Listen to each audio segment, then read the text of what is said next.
la République arrive à Luanda, la capitale angolaise, pour participer au 7e sommet entre l'Union africaine et l'Union européenne.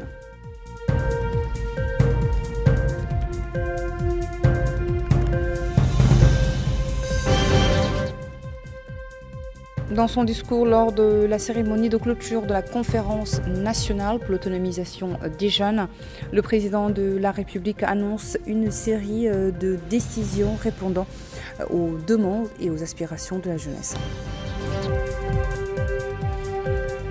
Lancement d'une vaste campagne de sensibilisation à la sécurité routière aux différentes entrées de la capitale dans le cadre des activités de commémoration de la journée africaine de la sécurité routière.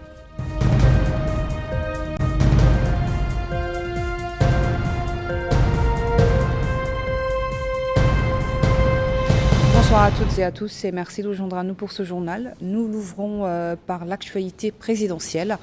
Le président de la République, Mohamed Ould El Ghazouani, est arrivé ce midi à Luanda pour participer au 7e sommet entre l'Union africaine et l'Union européenne qui se tiendra les 24 et 25 novembre 2025.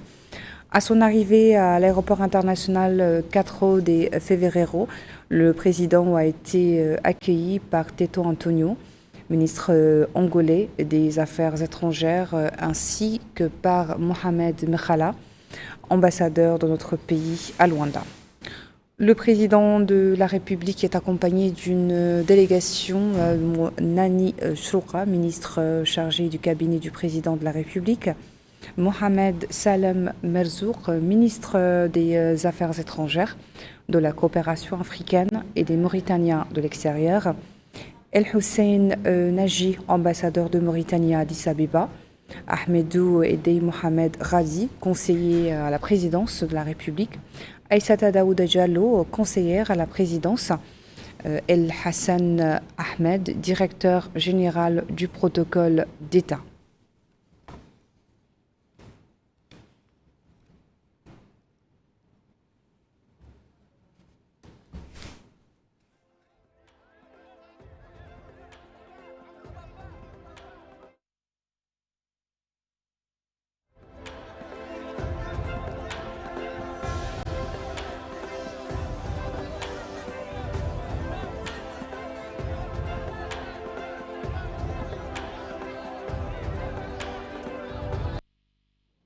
Le président de la République avait quitté Nouakchott ce matin et a salué à son départ de l'aéroport Umtountsi par le Premier ministre El Mortar Djaï, le ministre secrétaire général de la présidence, Moulay Mohamed Ardaf, les ministres conseillers à la présidence, Mohamed Mahmoud Cheikh Abdallahi, et Aïssata Bayaya, le ministre de la Justice, Mohamed Souidat, le ministre de la Défense, des Affaires des retraités et des enfants de martyrs, Hanan Sidi, le ministre de l'Intérieur, de la décentralisation et du développement local, Mohamed Mohamed Lemine, le chef d'état-major particulier du président, le général de division Mohamed Mokhtar Cheikh Numi, la directrice adjointe du cabinet du président, Gandega Fatimata, le wali de Nouakchott-Ouest, Mrabi Rabo Bounana, et la présidente de la région de Nouakchott, Fatimetou Abdelmalek.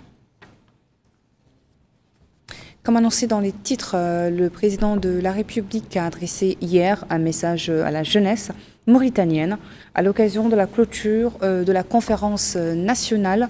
Le président de la République a appelé les jeunes à se libérer des idées fausses entourant la valeur du travail, rappelant que la jeunesse constitue l'espoir du pays et l'architecte de son avenir. Mohamed Ould El Ghazouani a également annoncé plusieurs mesures destinées à répondre aux attentes des jeunes. La traduction intégrale de ce discours avec Bakar Bailaba. Bismillah ar-Rahman ar-Rahim. Wa sallallahu wa sallama ala nabiyyina al-Karim. Au nom d'Allah, le miséricordieux, le clément, que la paix et les bénédictions d'Allah soient sur notre noble prophète. Monsieur le Premier ministre, Mesdames et Messieurs les présidents des institutions constitutionnelles, Mesdames et Messieurs les ministres, Excellences les ambassadeurs et représentants du corps diplomatique, Messieurs les chefs militaires et de sécurité, Monsieur le Wali, Madame la présidente de la région de Nouakchott, mes chers fils jeunes de cette grande nation, chers invités, que la paix, la miséricorde et les bénédictions d'Allah soient sur vous. Je suis ravi de partager avec vous ce moment charnière dans le parcours national d'autonomisation des jeunes, réaffirmant notre confiance en vous et notre conviction que l'avenir du pays ne peut être construit que par la force de votre volonté, la profondeur de votre conscience, votre enthousiasme et votre pleine participation. Cette conviction est incarnée parce que j'ai maintes fois souligné à savoir que ce mandat est le vôtre. Il est construit pour vous et par vous. C'est pourquoi, dès le premier instant, nous avons veillé à placer les jeunes au cœur des politiques de développement et social et adopter une approche nationale globale qui les transforme de bénéficiaires d'opportunités en créateurs de celles-ci. Dans ce cadre, nous avons œuvré à la mise en œuvre de réformes fondamentales dans l'éducation, qui est la base de la Renaissance. Nous l'avons fait pour garantir la qualité et l'équité. Nous avons doublé la capacité d'accueil des établissements d'enseignement supérieur. Nous avons redonné de l'importance à la recherche scientifique et nous avons soutenu la formation professionnelle afin que chaque jeune puisse entrer sur le marché du travail avec confiance et compétence. Nous avons également déployé des efforts considérables pour améliorer la qualité et l'inclusion des divers services publics, en particulier les services de santé. Nous avons en outre lancé le plus grand programme de construction et de réhabilitation d'infrastructures pour la jeunesse, comprenant des stades et des salles omnisports modernes. Nous avons également mené une réforme institutionnelle qui a fait des fédérations sportives et des associations de jeunes des partenaires essentiels dans les politiques d'autonomisation des jeunes. Dans le domaine de l'emploi, nous avons qualifié et soutenu des dizaines de jeunes pour accéder au marché du travail en finançant des projets et en ouvrant la voie à l'entrepreneuriat des jeunes. Et nous avons lancé des services dédiés aux petites et moyennes entreprises. Nous considérons tous ces efforts comme un investissement en vous, jeunes, un investissement dans votre avenir, dans vos ambitions et dans votre capacité à diriger et à innover. Je ne peux à cette occasion que réitérer l'appel à l'éducation, à la formation et au travail, afin de profiter des milliers d'opportunités d'emploi offertes par les programmes et projets de développement en cours de réalisation. Vous devez, jeunes, vous libérer entièrement des idées fausses concernant la valeur du travail et ne manquer aucune opportunité d'emploi. Les opportunités créées par la dynamique de notre économie dans les différents secteurs ouvrent un vaste espace pour la production, l'innovation et le développement des affaires. Mais elles n'attendent personne. Alors, préparez-vous, changez les mentalités et soyez à la hauteur du défi dans tous les domaines. Nous ne nous soucions pas seulement de votre intégration dans la vie professionnelle, mais aussi de la promotion de votre participation politique et du renforcement de votre présence dans les différentes sphères de la gestion des affaires publiques. C'est dans ce cadre que s'est inscrite l'adoption en 2023 de la liste des jeunes au Parlement, afin que votre voix soit représentée et votre vision présente au Parlement, l'organe législatif national. Conscient de l'importance du service civique, nous avons créé un cadre réglementaire permettant à des milliers de jeunes de s'engager dans diverses activités au service de leur patrie et d'acquérir une expérience réelle qui renforce leur autonomie et leur ouvre des perspectives d'avenir. Dans ce contexte, nous avons dédié un prix présidentiel aux meilleures initiatives de volontariat, répondant ainsi à une demande répétée de nos jeunes. Nous avons également œuvré à réduire les inégalités et à diversifier les mécanismes de soutien en faveur des jeunes les plus vulnérables, afin de renforcer leur résilience et leurs opportunités de participation à la construction du pays.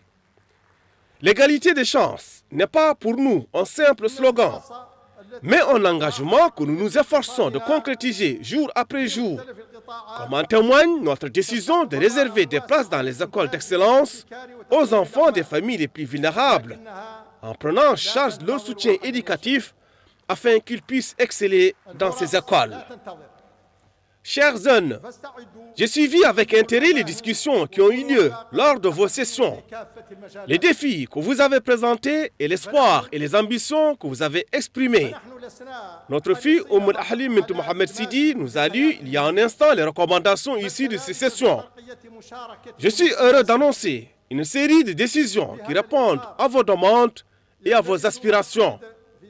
Premièrement, la création d'un mécanisme institutionnel de consultation des jeunes au niveau local. Un cadre consultatif permanent sera mis en place, Inch'Allah, et bientôt, vous permettant de participer activement au développement de vos wilayas et de vos muqata. Ce cadre consultatif garantira que vos wilayas soient à l'avant-garde des projets et programmes de développement. Ce mécanisme inclura également, grâce aux propositions qu'il émettra, la dimension jeunesse dans le développement local et renforcera la participation des jeunes en termes d'opportunités d'emploi et d'intégration professionnelle dans les capacités de leur wilaya et dans les différents programmes qui y sont mis en œuvre. Dans ce contexte, il a été décidé de créer un organisme technique auquel seront transférées les compétences du Conseil supérieur de la jeunesse et qui sera chargé de la coordination nationale des travaux des mécanismes du cadre consultatif.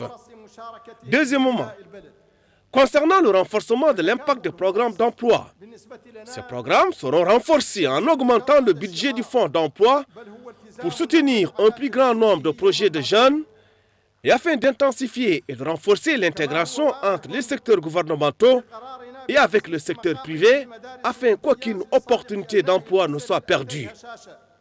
Dans ce cadre, il a été décidé de recruter 3000 employés afin de fournir des opportunités d'emploi immédiates aux jeunes qualifiés et de renforcer les capacités humaines des administrations centrales et locales. Des efforts seront également faits pour améliorer l'efficacité et l'efficience des mécanismes de coordination au niveau central et régional entre le secteur de l'emploi et les secteurs à fort potentiel d'emploi, tels que l'agriculture, la pêche, le développement animal, les mines et l'énergie, afin de créer 30 000 opportunités d'emploi au cours des 2 prochaines années. À cela s'ajoute le renforcement de la coordination opérationnelle entre les programmes de formation technique et professionnelle d'une part et les mécanismes de financement fournis par Ta'azour d'autre part, afin d'augmenter les opportunités d'auto-emploi pour les jeunes dans les zones vulnérables. Troisièmement, le service civique sera également étendu en ouvrant 7000 nouvelles opportunités de volontariat. Et grâce aux opportunités de travail bénévole, bien sûr, la qualité et le sentiment de servir la nation augmenteront et cela permettra à nos jeunes d'acquérir de l'expérience et d'enrichir leur carrière professionnelle. Quatrièmement, de grands projets sportifs seront également lancés, dont le plus important est la création d'environ 100 petits terrains pour l'infrastructure sportive, destinés aux jeunes dans les quartiers et les communes, et la préparation d'une étude pour un complexe sportif comprenant un grand stade aux normes internationales, pouvant accueillir 25 000 spectateurs et, Inch'Allah, la mobilisation des ressources nécessaires à la construction de cette grande infrastructure commencera. Ô jeunesse, je vous renouvelle la promesse que j'ai faite depuis le début. Cette promesse est que je ne ménagerai aucun effort pour vous autonomiser. Et l'autonomisation aux jeunesse, et vous le savez et le comprenez, ne se donne pas. Elle se construit par la volonté, elle se construit par le travail, et elle se construit en ne laissant pas les opportunités d'emploi se perdre. Donc, cette autonomisation doit amener chacun d'entre vous à prendre soin de son pays, de la manière et au niveau où il prend soin de ses affaires personnelles et de ses ambitions. Donc, aux jeunesses, la patrie avant tout, avant toute appartenance, avant toute préoccupation personnelle, mais elle, comme je le dis toujours, nous contient tous et contient notre jeunesse et plaçons-la au-dessus de nous tous. Ô jeunesse, vous êtes l'espoir de ce pays, l'espoir de la Mauritanie. Vous êtes les bâtisseurs de l'avenir de ce pays. Et nous comptons sur vous pour en faire un modèle de développement, un modèle de sécurité et un modèle de prospérité. Je vous remercie et que la paix et la bénédiction d'Allah soient sur vous.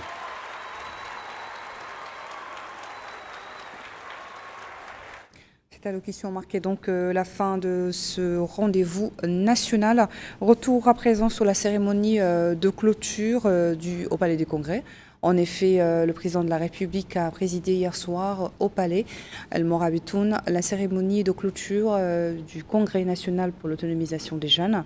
Au cours de la cérémonie à laquelle ont participé plus de 1300 jeunes représentant l'ensemble des Morata du pays, un ensemble de recommandations issues des nombreux ateliers tenus lors des phases communales et régionales du Congrès a été présenté. Un compte-rendu signé Mohamed Khattab. C'est une volonté du président de la République, M. Mohamed Cheikh Al-Qazouani, encore et toujours renouvelée depuis son engagement de dédier ce mandat aux jeunes et de ne ménager aucun effort pour leur autonomisation, qui vient de se confirmer lors de la cérémonie de clôture de la conférence nationale sur l'autonomisation des jeunes tenue hier soir au Palais des Congrès Al Morabitoun. J'ai maintes fois, a-t-il dit, souligné que ce mandat est le vôtre. Il est construit pour vous et par vous. C'est pourquoi, dès le premier instant, nous avons veillé à placer les jeunes au cœur des politiques de développement économique et social. Je suis ravi de partager avec vous aujourd'hui ce moment charnière dans le parcours national d'autonomisation des jeunes, réaffirmant notre confiance en vous et notre conviction que l'avenir du pays ne peut être construit que par la force de votre volonté, la profondeur de votre conscience, votre enthousiasme et votre pleine participation. Un appel à la jeunesse qui a été entendu parce qu'il s'agit d'une nouvelle approche nationale globale et une méthodologie qui répondent à leurs aspirations et leurs ambitions. C'est là d'autant plus que cette conférence nationale sur l'autonomisation des jeunes, qui clôture des ateliers lancés au niveau de toutes les wilayas et muqata'a dans le but de renforcer la contribution des jeunes dans différents domaines du développement, a été une occasion inouïe pour les jeunes de s'exprimer, d'unifier leurs idées et de sortir avec des recommandations à l'issue de milliers d'ateliers. Comme l'a souligné la porte-parole des participants aux ateliers, Ahli Mohamed Sidi, laquelle a salué les acquis et avancées réalisées en faveur des jeunes qui leur permettront de participer aux politiques publiques du gouvernement. Elle a demandé la création d'un mécanisme de consultation au niveau de chaque muqata'a, ouvert à tous, financé et durable, reliant le niveau local au niveau régional et dont les conclusions seraient transmises aux instances supérieures du pays. Des recommandations qui ont été prises en compte, le président de la République annonçant une série de décisions qui répondent à leurs demandes et à leurs aspirations. De même que la cérémonie de clôture a été marquée par la remise par le président de la République de prix à 45 jeunes auteurs des initiatives les plus innovantes et les plus remarquables dans les domaines de l'autonomisation des jeunes, des petites et moyennes entreprises et du service civique. Comme quoi l'événement est de taille et vise à stimuler l'esprit d'innovation et d'initiative chez les jeunes, à renforcer leur engagement et leur implication dans la promotion des politiques de développement et social, en plus de rehausser leur rôle en tant qu'acteur majeur dans les grandes questions nationales.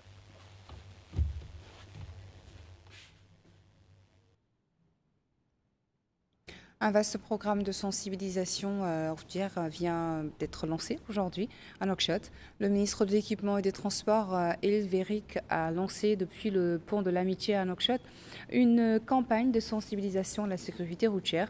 Les équipes de terrain mobilisées pour cette opération couvriront les principales entrées de la capitale avec l'appui de techniciens et de spécialistes. Reportage signé Maïmounalo.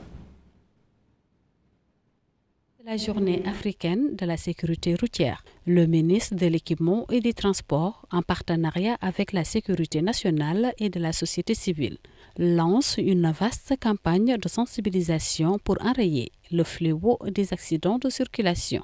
Le ministre de l'Équipement et des Transports, Elil Veric, a donné ce matin le coup d'envoi officiel de l'opération, qui s'étendra sur 2 jours. Elle cible en priorité les transporteurs interurbains et les usagers de la capitale.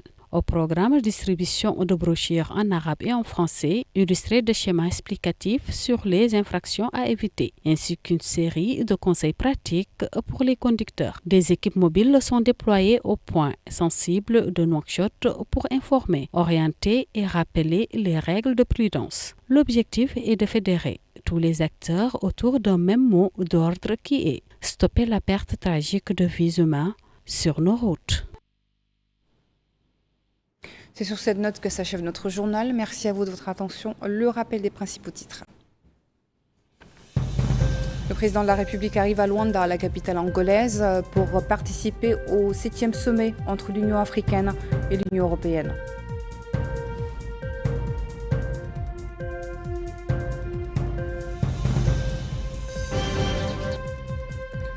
Dans son allocution lors de la cérémonie de clôture de la conférence nationale pour l'autonomisation des jeunes, le président de la République annonce une série de décisions répondant aux demandes et aux aspirations de la jeunesse.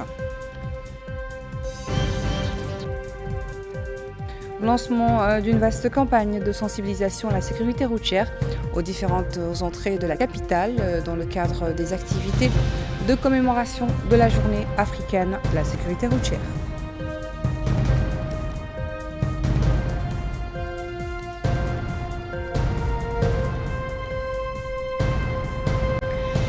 Merci et très bonne suite de programme sur Al Mauritania. Bonne soirée.